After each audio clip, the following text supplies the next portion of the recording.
Jangan dituntut.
Salam, selamat malam semuanya. Apakah semuanya mendengar suara saya? Baik, mari kita berdoa. Kami sungguh bersyukur, terima kasih. Ini semua karena kasih anugerah Tuhan Yesus semata. Sampai hari ini kami masih diberikan kesempatan, kesehatan, bahkan selalu diberikan berkat sukacita di tengah-tengah begitu banyak hal di bumi ini atau di dunia ini. Kami bersama-sama bersekutu mendengarkan firman Tuhan dan mau belajar banyak tentang kebenaran Tuhan supaya kami semakin hari dikuatkan. Kiranya Tuhan urapi hambamu, kiranya Tuhan juga berkati setiap jemaat-jemaat kayak Purwokerto maupun Sekaraja. Di dalam nama Yesus Kristus kami bersyukur, kami berdoa, haleluya, amin. Bapak Ibu Saudara yang terkasih, di dalam nama Tuhan Yesus Kristus, sungguh bahagia dan bersyukur sekali lagi kita masih selalu diberikan sehat, diberikan semangat, diberikan sukacita dan damai dari Tuhan Yesus saja. Mari kita akan bicara dari dengan tema God's Dream in Your Life, atau mimpi Allah untuk hidup kita atau dalam hidup kita. Secara khusus saya ingin mengajak kita berbicara tentang satu perihal tentang diberdayakan oleh Tuhan, dan ini saya ambil dari salah satu buku begitu. Nah, kita akan baca Efesus pasalnya yang kedua. Pacuan kita ada dari Efesus pasal 2 ayatnya yang ke-10. Efesus pasalnya yang kedua ayatnya yang ke-10. Demikian firman Tuhan, karena kita ini buatan Allah, diciptakan dalam Kristus Yesus untuk melakukan pekerjaan baik yang dipersiapkan Allah sebelumnya. Ia mau supaya kita hidup di dalamnya. Sekali lagi saya akan bacakan kembali Efesus pasal 2 ayatnya yang ke-10. Demikian kebenaran firman Tuhan, dikatakan, karena kita ini buatan Allah, diciptakan dalam Kristus Yesus untuk melakukan pekerjaan baik yang dipersiapkan Allah sebelumnya. Ia mau supaya kita hidup di dalamnya. Bapak Ibu sekalian, kalau kita membaca bagian ayat yang pendek ini menarik sekali, karena di dalam ayat ini kita akan melihat ada beberapa bagian yang penting, dan saya coba bold ini menjadi huruf merah. Kata buatan Allah ini menunjukkan bagaimana otoritas Allah di dalam kehidupan umat manusia, khususnya di dalam penciptaan. Kita semua adalah bentukan Tuhan, kita adalah milik Kristus, kita adalah milik Tuhan, dibuat dan diciptakan di dalam gambar dan rupanya. Tetapi sayang sekali dosa sudah merusak itu semua, sehingga kita terputus hubungan dengan Allah. Tapi puji Tuhan, karena kasih anugerahnya, kita diciptakan kembali atau dilahirkan kembali oleh Kristus Yesus. Oleh karena itu dikatakan, karena kita ini buatan Allah, diciptakan dalam Kristus Yesus, artinya kita diselamatkan oleh Kristus untuk melakukan pekerjaan baik. Bapak Ibu, sebenarnya kalau kita melihat perkataan ini yang kemudian diakhiri, yang dipersiapkan Allah sebelumnya, artinya sebelum manusia diciptakan, dan ia mau supaya kita hidup di dalam Tuhan, di dalam Kristus, di dalam Tuhan yang menciptakan alam semesta ini, di dalam gambar dan rupanya.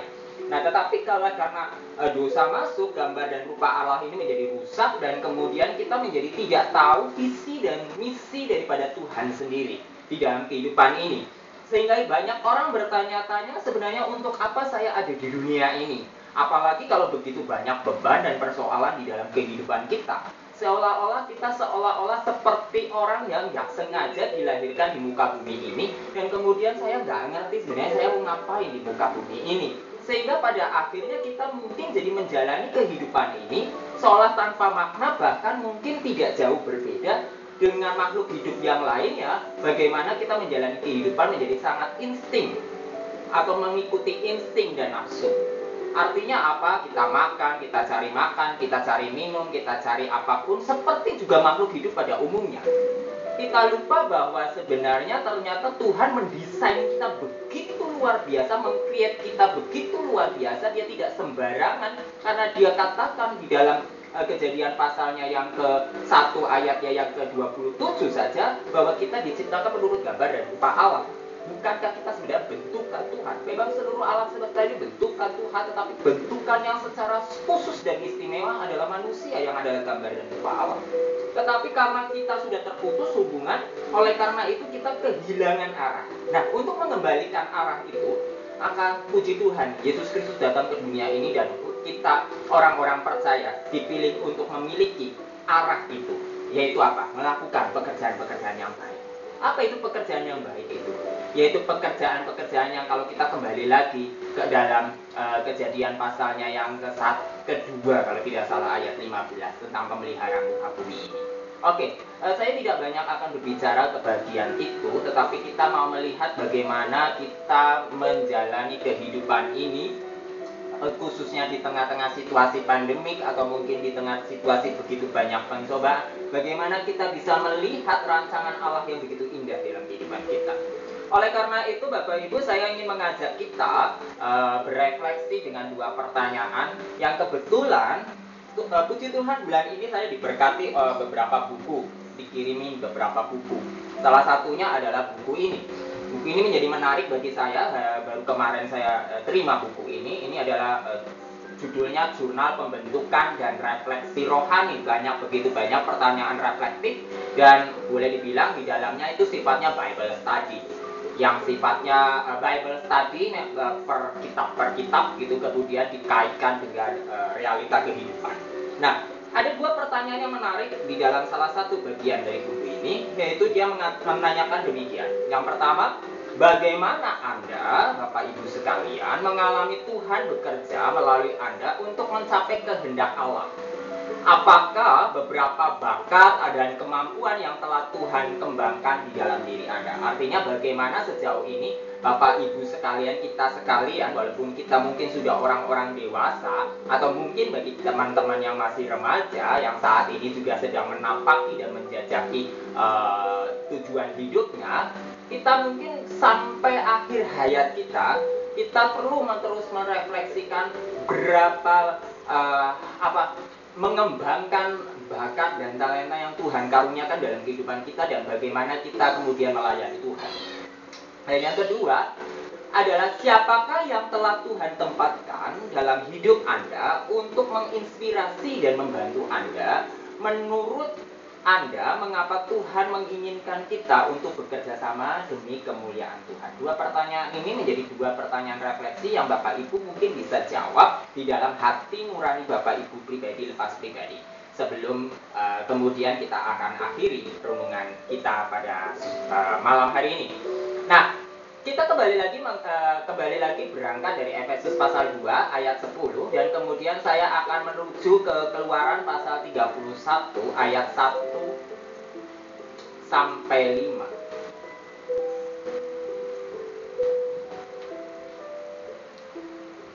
Internetnya lepas.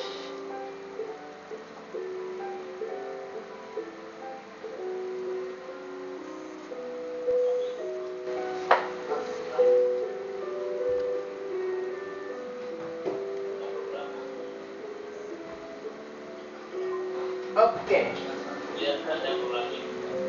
Ya, biasa. Oke, saya ulangi kembali. Jadi tadi ada dua pertanyaan refleksi ini. Kemudian saya ingin tinggalkan pertanyaan itu dulu. Kita pending dulu. Bapak Ibu bisa menjawab di dalam hati Bapak Ibu pribadi, lepas pribadi. Kemudian saya ingin berangkat ke dalam kisah daripada Keluaran pasal 1 ayat yang pertama, pasal 31 ayat yang pertama sampai yang kelima.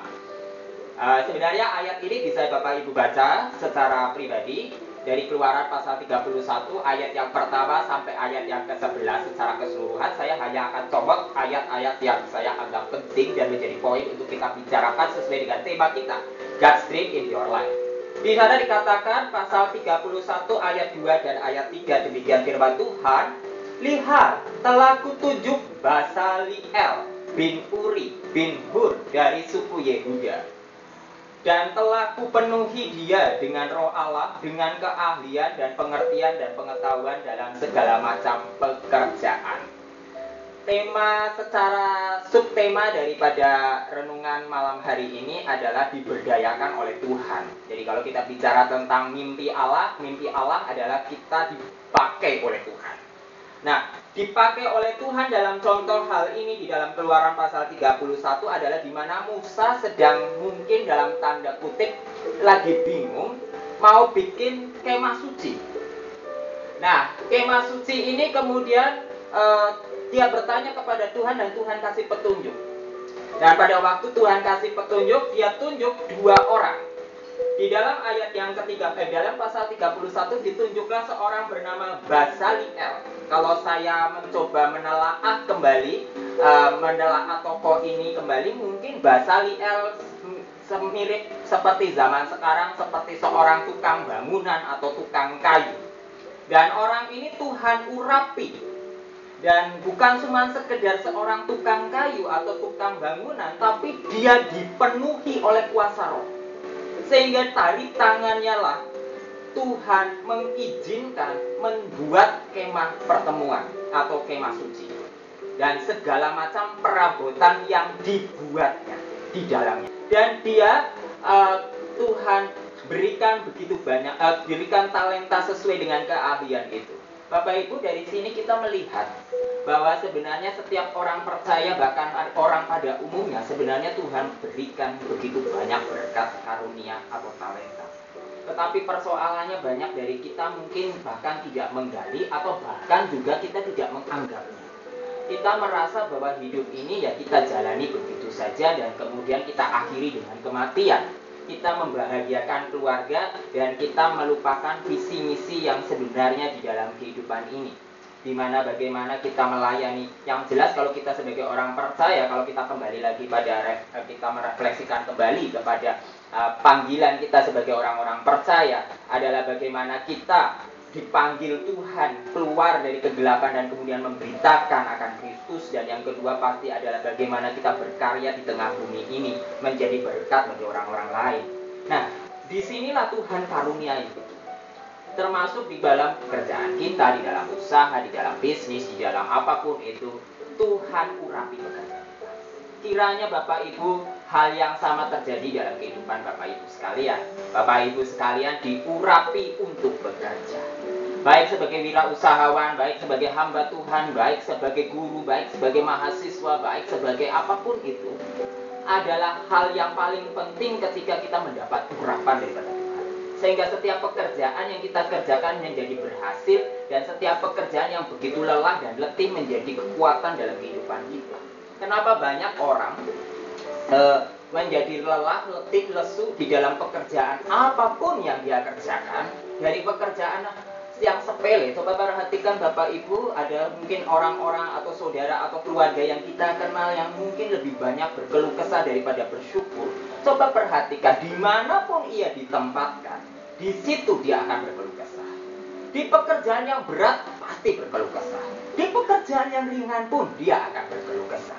Ketika dia sedang bekerja begitu sibuk, dikasih gaji yang cukup besar pun dia berkeluh kesah. Entah berkeluh kesah tentang bosnya, berkeluh kesah tentang pekerjaannya, berkeluh kesah tentang haknya. Ketika kemudian karena mendapatkan, karena mungkin pandemik atau karena kasus-kasus kemudian di PHK pun dia berkeluh kesah. Jadi apa maunya? Banyak orang yang seperti itu. Kenapa alasannya? Karena salah satunya jangan-jangan kita tidak mendapat urapan Tuhan. Jangan-jangan kita hanya menjadi orang-orang Kristen yang sebenarnya menghidupi kehidupan agama saja tapi tanpa urapan. Urapan itu menjadi penting sehingga pekerjaan yang kita kerjakan menjadi berhasil. Pekerjaan yang kita kerjakan menjadi kekuatan. Pekerjaan yang kita kerjakan tidak menjadi sia-sia. Pekerjaan dimanapun kita berada, baik yang ringan maupun yang susah, bahkan menjadi tukang becak sekalipun, ternyata kalau kita telaah lebih lanjut, itu menjadi berkat begitu banyak orang kalau kita melihatnya itu sebagai panggilan kehidupan. Bayangkan kalau misalnya nggak ada orang seperti tukang gojek, tukang angkot, atau mungkin tukang becak sekalipun, walaupun mungkin banyak di antara Bapak Ibu nggak akan pernah mencita-citakan anak-anaknya, nak kamu nanti kalau besar jadi tukang becak ya, itu pasti nggak ada gitu ya. Tetapi jangan salah,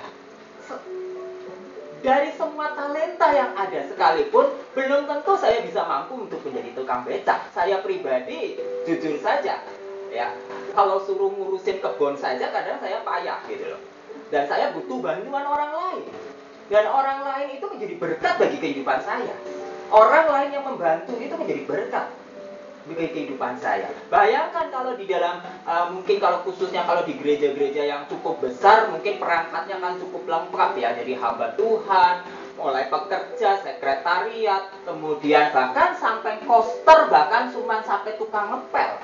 Bayangkan kalau salah satu komponen itu nggak ada, dan satu komponen itu menganggap dirinya itu hanya orang kecil, saya bukan siapa-siapa, saya yakin gereja itu tidak akan menjadi sebuah gedung, bukan sebuah tempat di mana seperti yang dikatakan menjadi berkat bagi banyak orang. Akan timpang. Semuanya harus menjadi satu komponen yang lengkap, yang tidak ada lebih kecil, tidak ada yang lebih besar. Hanya di sini bicara tentang sebuah kepercayaan yang Tuhan berikan sesuai dengan talenta, sesuai dengan berkat, sesuai dengan kemampuan. Bahkan ini bukan bicara tentang hak secara material saja, tetapi kepuasan batin. Saya ingat ada satu orang artis kalau tidak salah ya. Kalau tidak salah dulu dia adalah seorang artis di film Keluarga Cemara, saya agak lupa ya namanya siapa, mungkin Bapak Ibu ada yang tahu. Seorang bapak-bapak kalau tidak salah yang kemudian mengabdikan diri menjadi seorang koster di salah satu gereja. Kalau kita pikir-pikir dia sudah artis, ngapain dia jadi koster gereja? Tapi disinilah justru koster gereja kan tanda kutip sebenarnya pembantu gereja, alias tukang sapu, tukang ngepel, tukang bersih-bersih. Dia sudah punya popularitas, dia sudah dikenal orang, dia sudah punya nama. Ngapain dia jadi koster gereja? Saya yakin dan percaya karena ada urapan terjadi dalam kehidupan dia, sehingga dia mengerti bahwa waktu saya bekerja, saya sedang melayani Tuhan. Waktu saya bekerja, saya sedang mengabdikan diri. Bukan cuma mengabdikan diri kepada orang lain, tapi mengabdikan diri kepada Tuhan. Dan saya bertanggung jawab secara pribadi. Ada panggilan yang khusus bagi dia. Nah, Bapak Ibu, setiap kita punya panggilan masing-masing. Saya yakin dan percaya tiap orang punya keunikannya masing-masing. Saya punya panggilan lebih banyak di dunia pendidikan. Bapak Ibu mungkin ada yang banyak di dunia usaha, atau mungkin nanti ada rekan-rekan yang mungkin punya harapan dan cita-cita ke depan, entah menjadi gembala, atau menjadi siapapun itu. Kita punya panggilannya masing-masing. Ini satu komponen lengkap. Kalau di gereja semuanya pendeta juga pasti lucu sekali, kita akan ketawa ya gitu. Jadi nanti perjamuan kudus semua dilayani oleh orang yang begitu banyak begitu. Atau kalau di gereja semuanya isinya wirausaha juga kayaknya kurang enak dilihat ya gitu. Harus ada sebuah komponen yang saling melengkapi dan mengisi. Disitulah sebenarnya kita akan memahami betapa pandangan sudut pandang God's dream in your life itu menjadi begitu luar biasa dalam hidup kita. Ternyata saya walaupun cuma tukang sapu, saya itu berharga di mata Tuhan dan punya panggilan yang luar biasa. Walaupun saya hanya seorang mungkin satpam, ternyata saya punya nilai yang begitu besar. Tanpa saya, Bapak Ibu pasti sudah mendengar begitu banyak cerita-cerita seorang security yang punya peran begitu besar untuk kantor, untuk gereja, bahkan termasuk kalau tidak salah yang kasus gereja di Surabaya pun itu juga ada jasa seorang security. Luar biasa. Tuhan pakai sampai hal-hal yang begitu detailnya. Oleh karena itu urapan Allah itu menjadi sangat penting di dalam pekerjaan, sehingga kita mengabdikan diri dengan sepenuh hati dan kita bekerja dengan melayani sepenuh hati dan kita menjadi berkat bagi siapapun yang kita sedang layani. Yang kedua adalah dari Keluaran pasal 31 ayat 6 sampai 11, tapi Bapak Ibu bisa baca sekian lengkapnya seperti itu. Tapi saya akan bacakan hanya ayat 6 saja, di mana dikatakan di sana, juga aku telah menetapkan di dalam pasal 31 ayat yang ke-6, juga aku telah menetapkan di sampingnya Aholiab bin Ahisamak dari suku Dan. Dalam hati setiap orang ahli telah kuberikan keahlian, haruslah mereka membuat segala apa yang telah kuperintahkan kepadamu. Sekali lagi, juga aku yaitu Allah, telah menetapkan di sampingnya Aholiab, di sampingnya Besaleel, ya, di sampingnya Besaleel, seorang namanya Aholiab bin Ahisamak dari suku Dan. Dalam hari setiap orang ahli telah kuberikan keahlian, haruslah mereka membuat segala apa yang telah kuperintahkan kepadamu. Bapak Ibu, saya kurang mengenal dengan baik, saya jujur belum mengenal dengan baik dua orang ini sebenarnya. Tetapi saya mencoba menelaah, Besaleel adalah istilahnya tukangnya, mandornya, dan Aholiab ini seperti pembantunya. Ya, tapi mungkin Bapak Ibu kalau yang lebih memahami bagian ini mungkin bisa memberikan koreksi kepada saya. Tetapi gambarannya kurang lebih seperti itu. Jadi Musa ini seperti mungkin seperti Pastor Isa di dalam hal ini ya. Di dalam IMGS seperti Pastor Isa, kemudian ada pelayan-pelayan Tuhan yang lain. Nah, kemudian Musa sedang bingung ini. Musa sedang bingung, Tuhan kasih perintah bikin kemah suci, kemudian pakai siapa ya? Orangnya siapa yang tepat ya, yang bisa bikin ya? Karena ini kemah suci, bukan kemah sembarangan. Ini membangun seperti bait suci, membangun tempat kudus. Ini nggak asal-asalan, harus dengan tangan orang yang memang Tuhan tunjukkan. Dan Tuhan tunjukkan kemudian Besaleel. Tapi kan nggak mungkin Besaleel sendirian. Nah, saya yakin Besaleel juga mungkin tidak bekerja cuma berdua saja. Pasti ada orang-orang lainnya. Bayangkan, itu kan bukan membangun. Walaupun itu cuma membangun sebuah kemah, tetapi kan saya yakin itu pasti butuh bantuan orang-orang. Nah, tapi di sini ada dua orang penting disebutkan, yaitu Besaleel yang pertama, dan yang kedua dibantu oleh seorang bernama Aholiab. Nah, dari sini kita belajar satu hal yang kedua, yang mungkin Bapak Ibu tadi sudah bisa menarik sebuah pengertian. Kalau yang pertama adalah bahwa kita bekerja dimanapun butuh urapan Tuhan, sehingga kita akan mengalami damai sejahtera. Sehingga walaupun di tengah pandemik seperti ini, mungkin Bapak Ibu kan banyak yang berrotasi ya. Maksudnya saya bahkan bidang usaha, setahu saya banyak pengalaman teman-teman saya yang dulu usahanya A misalnya, kemudian karena kondisi saat ini, jadi dia harus alih usaha yang lain yang cocok gitu ya. Sehingga kadang-kadang kita perlu beradaptasi, kadang-kadang kita merasa ada penyesalan, kadang-kadang kita merasa ada kesulitan-kesulitan gitu ya. Atau mungkin pekerjaan juga, ada dari pekerjaan A kemudian harus keluar, kemudian mungkin mendaftar melamar di pekerjaan yang lain, kemudian diterima di satu pekerjaan B. Dan kemudian harus beradaptasi lagi, kadang-kadang menjadi kesulitan tersendiri. Nah, ini hal-hal yang pasti banyak dialami orang-orang zaman sekarang. Bahkan ada yang saat ini sampai sekarang juga saya nggak ngerti saya kerja apa gitu, karena saya belum terima di mana-mana begitu. Nah, tapi dari sini kita melihat sebenarnya Tuhan itu punya panggilan khusus di dalam kehidupan kita, khususnya untuk orang-orang percaya. Yang pertama adalah bahwa kalau kita bekerja, kita sebenarnya mendapat urapan. Disitulah kenapa kita tetap bersyukur. Kadang-kadang ketika misalnya masuk dari pekerjaan menuju ke pekerjaan B, itu pasti kita langsung punya pembanding. Aduh, kalau dulu kerja di sana lah enak ya. Padahal waktu di sana pun kita keluh-keluh juga. Aduh, di sini kok gini ya? Udah gajinya segini-gini aja gitu. Tapi pas kita keluar, kita kayak menyesal, kemudian kayaknya kita kepingin kembali lagi ke pekerjaan itu. Selalu seperti itu polanya. Pola manusia itu selalu seperti itu. Ketika kita pelayanan juga sepertinya mungkin seperti itu. Aduh, kayaknya kok enak pelayanan di sana ya, nggak enak ini gitu. Jadi selalu pembanding itu akan selalu ada. Nah, tetapi kita butuh urapan Tuhan untuk kita selalu ditenangkan, diberikan kekuatan, diberikan pengertian, dan akhirnya kita memahami betul, oh oke, Tuhan sedang tempatkan saya di sini akan suatu panggilan. Ada satu tujuan, ada satu visi, ada satu misi yang harus saya kerjakan. Dan termasuk ketika Bapak Ibu bergabung di dalam pelayanan bersama-sama di dalam keluarga besar IFGF. Karena Bapak Ibu di sini kan sebetulnya memainkan peran dua. Saya yakin dan percaya Bapak Ibu sebagian besar memainkan peran dua, yaitu pertama adalah di dalam dunia kerja Bapak Ibu sekalian masing-masing, yang mungkin tiga malah ya, di dalam dunia pekerjaan Bapak Ibu sekalian, kemudian di dalam kehidupan keluarga dan masyarakat, dan yang ketiga di dalam kehidupan gereja sebagai perkumpulan rohani. Sehingga tiga peran ini kan sebetulnya saling melengkapi dan kemudian ada selalu bersama-sama dengan kehidupan kita. Nah, kadang-kadang di dalam tiga lingkungan ini kita selalu bertanya-tanya, kenapa saya di sini sih, kenapa saya di situ sih, kenapa saya di sana gitu. Bahkan masalah tempat tinggal itu pun mungkin menjadi pertanyaan, kok saya tinggalnya di sini ya, saya bertetangga sama si ini ya, itu menjadi pertanyaan. Kalau nggak tanpa urapan Tuhan, kita akan selalu berkeluh kesah. Tetapi karena ada urapan Tuhan, kita merasakan berkat yang luar biasa besar, kita mengerti visi misi Tuhan, dan kemudian kita mengerti panggilan hidup kita, dan kita tetap mengalami damai sejahtera. Kita tetap akan melihat, oh ada sebuah rencana yang baik dan luar biasa. Dan kemudian oleh karena itu pasal 31 ayat 6 ini menekankan bahwa bukan cuma urapan saja, tapi ada satu tujuan di mana kita harus bekerja bersama-sama. Khususnya ketika kita bersama-sama menjadi keluarga besar IFGF, disinilah kita disatukan di dalam segala macam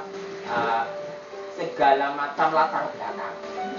Kita bersama-sama melayani Tuhan dengan begitu banyak latar belakang kita masing-masing. Mulai dari dunia usaha, dunia pekerja, dunia mahasiswa, dunia anak sekolah, kita disatukan sehingga disitulah kita mengalami sebuah pengertian yang komplit, dan kemudian kita bersama-sama mengucap syukur kepada Tuhan, dan kita melihat bagaimana rencana Tuhan indah dan begitu ajaib.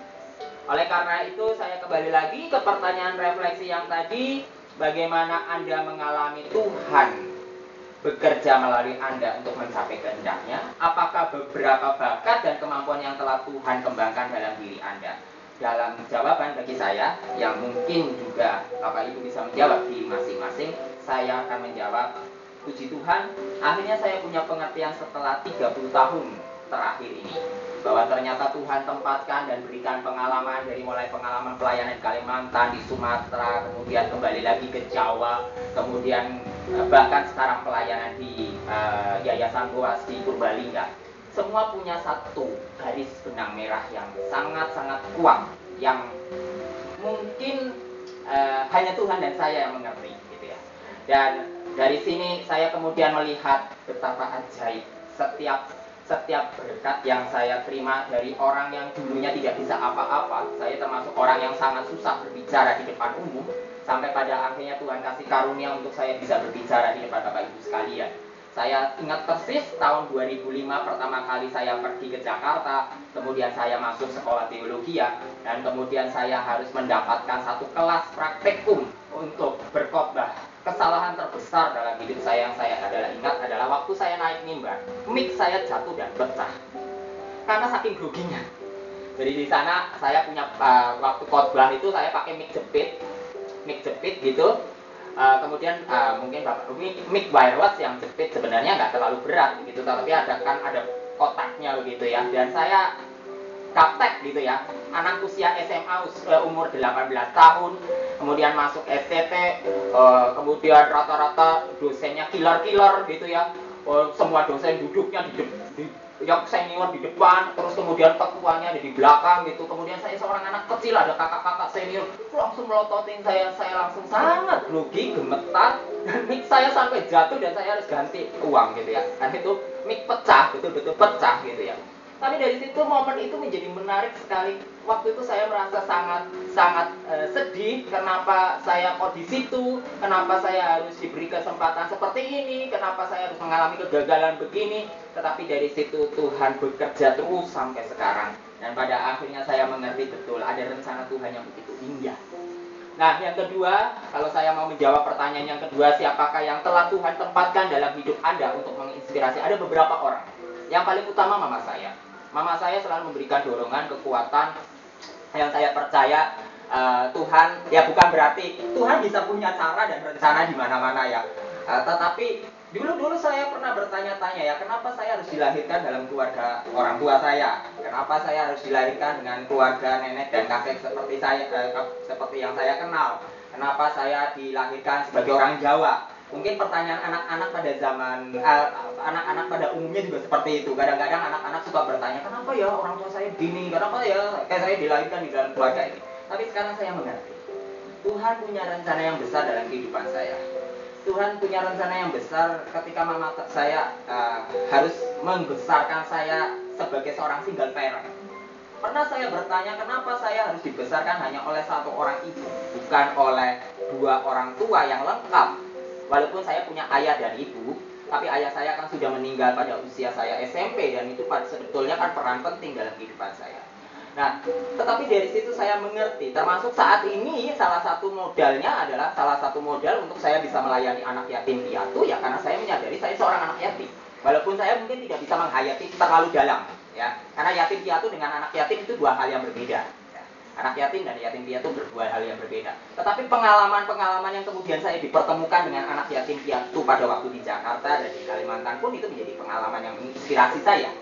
Sampai pada akhirnya saya melayani di sini. Termasuk ketika saya melayani dengan Bapak Ibu di IFGF pun ada satu panggilan Tuhan yang secara khusus pada waktu itu. Sebenarnya saya pergi ke IFGF Purwokerto kan juga di luar kesengajaan gitu ya. Pada waktu itu kan kalau tidak salah Pak Beni punya kenalan dengan salah satu teman saya gitu, dan kemudian teman saya berinisiatif pelayanan di IFGF Purwokerto, Sokaraja kalau tidak salah seperti itu. Kemudian bro, kamu kan di Purwokerto kan, ayo ikut kita mau pelayanan di sini gitu. Oh oke, saya iyain aja. Ternyata waktu ke IFGF langsung saya dapat chemistry ya gitu ya. Saya merasa ini Tuhan punya rencana, saya perlu bersama-sama melayani Tuhan, bersama-sama keluarga besar di IFGF Purwokerto sampai saat ini.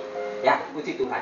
Dan itulah yang kenapa kita akan melihat sebenarnya apa yang sebenarnya Tuhan mau dalam kehidupan kita, sehingga kita bisa melihat setiap step by step-nya itu. Saya akan akhiri, ini sebenarnya bukan bagian untuk hari ini untuk next step.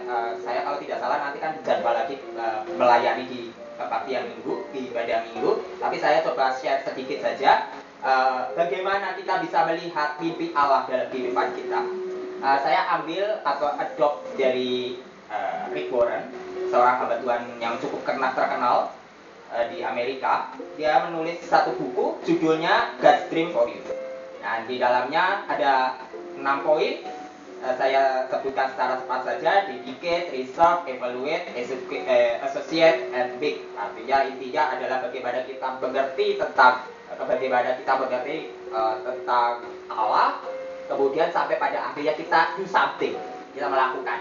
Intinya seperti itu saja. Nanti di lain kesempatan saya ingin men-sharekan ini lebih lanjut dan membagikan berkat. Puji Tuhan, kiranya Tuhan memberkati semakin kita bisa melihat mimpi Allah di dalam kehidupan kita masing-masing. Mari kita berdoa. Kami sungguh bersyukur dan berterima kasih, biarlah kami selalu berjalan seturut dengan kehendak Tuhan dan ada di dalam rancangan Tuhan yang begitu indah dan ajaib. Dan kami percaya dari semua kami semua ada di dalam genggaman tangan Tuhan, dan kami yakin dan percaya di dalam ketakutan, kekhawatiran, kesulitan, apapun itu, kami yakin di dalam nama Tuhan Yesus ada kekuatan yang luar biasa. Di dalam nama Tuhan Yesus Kristus kami bersyukur, kami berdoa. Haleluya, amin. Saya kembalikan kepada siapa? Pastor Benny. Terima kasih sedang firman-Nya pada malam hari ini. Apapun kita, perjalanan hidup kita, seperti apa kita saat ini, itu bukan suatu kebetulan, tapi sudah direncanakan Allah sebelumnya. Jadi sekarang, saat ini, Tuhan punya rencana supaya kita melakukan pekerjaan-pekerjaan baik dan sesuai dengan harapan Tuhan, impian Tuhan. Saya pernah mendengar khotbahnya Pastor Musa, orang yang paling bahagia itu orang yang seperti apa sih? Apakah uangnya banyak? Bukan, ternyata. Apakah istrinya cantik? Bukan. Ya. Apakah anaknya cantik-cantik dan ganteng? Bukan. Tetapi orang yang paling berbahagia adalah orang yang bisa menemukan mimpinya Tuhan, sehingga kita bisa melakukannya. Seperti apapun kita, ya tadi juga disinggung ada berbagai macam profesi dan sebagainya, talenta. Itu kalau kita bisa melakukannya, itulah orang yang paling berbahagia. Termasuk saya, ya, saya percaya sudah menemukan impiannya Tuhan. Tuhan ingin saya jadi hamba Tuhan, melayani Dia sepenuh waktu ya, dan itulah orang yang paling bahagia, yang bisa menemukan impiannya Tuhan dalam jalan hidupnya, dan sehingga bisa menjalaninya dengan selalu mengucap syukur, tidak akan pernah bersyukur-syukur. Tapi akan beda saat itu saya tidak menemukan jalan Tuhan, saat ini saya di profesi yang lain dalam tanda kutip, mungkin ya akan berbeda, mungkin jalannya mungkin penuh mungkin kecukupan dan sebagainya, bisa jadi bersyukur-syukur di dalamnya. Terima kasih Brother Sama-sama. sudah mengingatkan kita, memberikan kita inspirasi yang siap Tuhan. Mari kita akan akhiri dan berdoa malam hari ini. Kalau boleh saya minta kepada Bapak Yesua Chandra untuk menutup di dalam doa. Silakan Pak Yesua Chandra. Kita berdoa. Ya Tuhan, Allah Bapa kami yang telah di kerajaan surga, bersyukur karena malam hari ini Kau sudah baik firman yang Tuhan supaya kami mengerti apa yang menjadi